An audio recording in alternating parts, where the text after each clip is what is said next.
3 மாநில சட்டமன்ற தேர்தலில் வாக்குப்பதிவு விறுவிறுப்பு.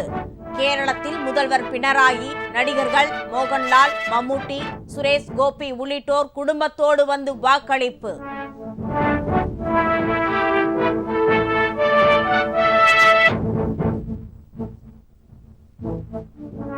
புதுச்சேரியிலும் விறுவிறுப்பான வாக்குப்பதிவு.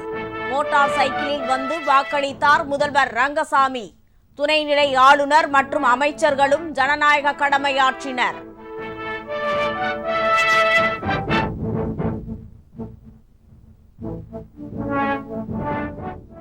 மண்ணாடிப்பட்டு தொகுதியில் மோதலில் ஈடுபட்ட பிஜேபி காங்கிரசார் மீது போலீசார் தடியடி நடத்தி விரட்டியதால் பரபரப்பு. காரைக்காலில் மின்னணு இயந்திரத்திலிருந்து புகை வெளியேறியதால் சிறிது நேரம் வாக்குப்பதிவு நிறுத்தம்.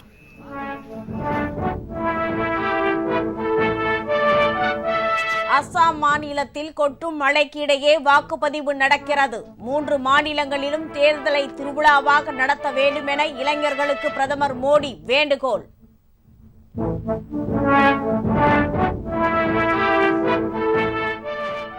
தென்னிந்தியாவின் முன்னேற்றத்தை தடுக்க பார்க்கிறது ஒன்றிய அரசு. மத்திய அரசின் தொகுதி மறுவரையறை திட்டத்திற்கு முதலமைச்சர் மு க ஸ்டாலின் கடும் எதிர்ப்பு. தேர்தல் நியாயமாகவும் நடுநிலையாகவும் நடத்தவே தலைமைச் செயலாளரும் டிஜிபியும் மாற்றப்பட்டு உள்ளனர். சென்னையில் 2வது நாளாக பிரச்சாரம் செய்த எடப்பாடி பழனிசாமி விளக்கம்.